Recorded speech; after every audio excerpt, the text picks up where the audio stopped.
Hello friends, আজকে আবারও একটা পিঠে রেসিপি নিয়ে চলে এসেছি। সামনেই মকর সংক্রান্তি, আর মকর সংক্রান্তিতে আমরা অনেক ধরনের পিঠে পুলি খেয়ে থাকি। তো তারই মধ্যে এই পিঠে হলো চিতই পিঠে, যেই পিঠেটা খুবই সহজ বানানো আর খেতেও খুব সুন্দর। তো এই পিঠেটা আজকে আমি কোনো রকম ছাঁচ ছাড়াই রেগুলার কড়াইয়ে, যেগুলো আমরা রান্না করি সেই কড়াইয়ে কিন্তু তৈরি করে দেখাবো। তো আমি কৃষ্ণা, আর তোমরা দেখছো Krishna cooking and blogging channel. তো ভিডিওটি প্রথম থেকে শেষ পর্যন্ত দেখতে থাকো। তো এখানে আমি 1 কাপ গোবিন্দভোগ চাল 3 ঘন্টা মতো ভালো করে ভিজিয়ে রেখেছিলাম। এবার আমি একটা মিক্সির জারে চালটাকে নিয়ে নিলাম, আর দিয়ে দিব অল্প একটু জল দিয়ে এটা একটা মিহি একদম স্মুথ একটা পেস্ট তৈরি করে নেব, যেন দানা ভাব না থাকে। তো দেখো পেস্টটা তৈরি করে নিয়েছি, আর কত সুন্দর হয়েছে। এবার একটা বাটির মধ্যে পেস্টটাকে ঢেলে নেব। তো পুরো পেস্টটা দেখো আমি ঢেলে নিয়েছি। এবার মিক্সির মধ্যে যে একটু লেগে আছে সেটা ধুয়ে একটু আমি আলাদা বাটিতে করে জল গরম করে নেব, কারণ এর মধ্যে জল দিয়ে ব্যাটারটাকে একটু পাতলা করতে হবে। আর এখানে কিন্তু ঠান্ডা জল দেব না, ঠান্ডা জল দিলে কিন্তু পিঠে শক্ত হয়, আর এই গরম জলটা দিলে পিঠে কিন্তু ঠান্ডা হওয়ার পরও একদম নরম আর তুলতুলে থাকবে। তো এখানে আমি অল্প উষ্ণ গরম জল দিয়ে দিলাম, দিয়ে একটু গুলে নিলাম। তারপর দিয়ে দিলাম লবণ। এবার এখানে আমি 1 কাপ চাল দিয়েছি, তাই এখানে আমি 1/2 চামচ বেকিং পাউডার দিয়ে দিলাম।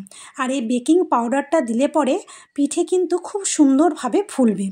এবার বেকিং পাউডার আর লবণটাকে ভালো করে চালের সাথে মিশিয়ে নেব। তো দেখো সুন্দর করে মিশিয়ে নিয়েছি। তো এখানে আরও একটু জলের প্রয়োজন আছে, ব্যাটারটা কিন্তু ঘন আছে, তো এখানে আমি আরও একটু জল দিয়ে দেব। তো তার আগে আমি এখানে দিয়ে দেব পিঠের স্বাদ বাড়ানোর জন্য নারকেল কোড়া। তো দেখো এখানে আমি বেশ অনেকটাই নারকেল কোড়া দিয়ে দিয়েছি।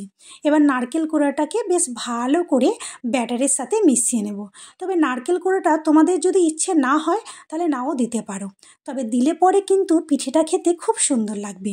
তো দেখো হাতায় করে তুলে তোমাদেরকে দেখালাম যে ব্যাটারটা কীরকম পাতলা হবে, পিছনের টেক্সচারটা দেখেই বুঝতে পারছো। এবার আমি যে কড়াইয়ে রান্না করি সেই কড়াই আমি গ্যাসের মধ্যে বসিয়ে দিয়েছি, দিয়ে কড়াইটাকে খুব ভালো করে গরম করে নিয়েছি, দিয়ে অল্প একটু রিফাইন তেল দিয়ে কড়াইটাতে বুলিয়ে নিলাম, দিয়ে 1 হাতা আমি ব্যাটার দিয়ে দিলাম, দিয়ে ঢাকা দিয়ে দিয়েছি। তো এখন আমার গ্যাসের হিটটা আছে মিডিয়ামে। তো দেখো বাইরে থেকে তোমাদেরকে দেখাচ্ছি, ঢাকার বাইরে থেকে কি সুন্দর ফুটো ফুটো ভাব হয়ে গেছে, পিঠের মধ্যে জালি সৃষ্টি হয়েছে, আর পিঠেটাও কিন্তু খুব সুন্দর হয়েছে। এই পিঠেটা কিন্তু একদম ছেড়ে যাবে, দেখো খুব সুন্দরভাবে কিন্তু পিঠেটা কড়াই থেকে উঠে গেছে। তো এইভাবে আমি আরেকটা পিঠেও তৈরি করে নেব। তো যতবার আমি এখানে পিঠে তৈরি করব কড়াইয়ে, ততবার কিন্তু অল্প করে একটু তেল দিতে হবে, তেল দিয়ে ভালো করে বুলিয়ে নিতে হবে, কারণ তাহলে পিঠেটা খুব তাড়াতাড়ি সহজেই ছেড়ে যাবে, কড়াইয়ের মধ্যে আটকে যাবে না। তো আবারও আমি 1 হাতা ব্যাটার দিয়ে দিলাম, দিয়ে ঢাকা দিয়ে দিয়েছি। এবার বাইরে থেকে দেখা যাচ্ছে যে কত সুন্দরভাবে কিন্তু পিঠেটার মধ্যে জালি সৃষ্টি হচ্ছে, ফুটো ফুটো ভাব হয়ে গেছে। আর এই পিঠেটা খেতে কিন্তু খুবই সুন্দর লাগে, কি বলবো, দারুণ লাগে। আর এই পিঠেটা ঠান্ডা হওয়ার পরেও কিন্তু একদম নরম আর তুলতুলে থাকবে। তো দেখো এই পিঠেটাও কিন্তু আমি তৈরি করে নিয়েছি। তো এইভাবে আমি সমস্ত পিঠেগুলোই তৈরি করে নেব। তো তোমাদের যদি এই চিতই পিঠের রেসিপিটা ভালো লেগে থাকে অবশ্যই একটা লাইক করে দেবে, আর কমেন্ট করে জানাবে কেমন হয়েছে। আর যারা এখনও আমার চ্যানেলটি সাবস্ক্রাইব করোনি, চ্যানেলটিকে সাবস্ক্রাইব করে দেবে। আর যারা ফেসবুক থেকে দেখছো একটা ফলো করে দেবে। তো এই পিঠেটা দেখো খুব সুন্দরভাবে কিন্তু ফুলেছে, একদম দারুণ ফুলেছে, কি বলবো। তো এইভাবে আমি সমস্ত পিঠে তৈরি করে নিলাম।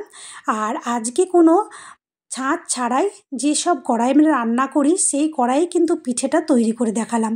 আর কতটা সহজ দেখেই বুঝতে পারছো, অনেকের কাছে ছাঁচ থাকে না বলে এই পিঠে করতে চায় না, যে রেগুলার কড়াইয়ে পিঠেটা হবে কি হবে না।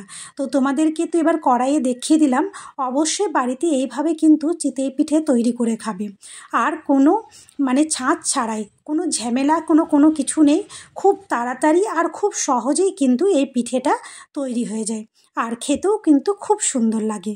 আর সামনেই আসছে মকর সংক্রান্তি। মকর সংক্রান্তিতে আমরা অনেক ধরনের পিঠে পুলি খাই, তো এই পিঠেটা অবশ্যই কিন্তু বানিয়ে খাবে।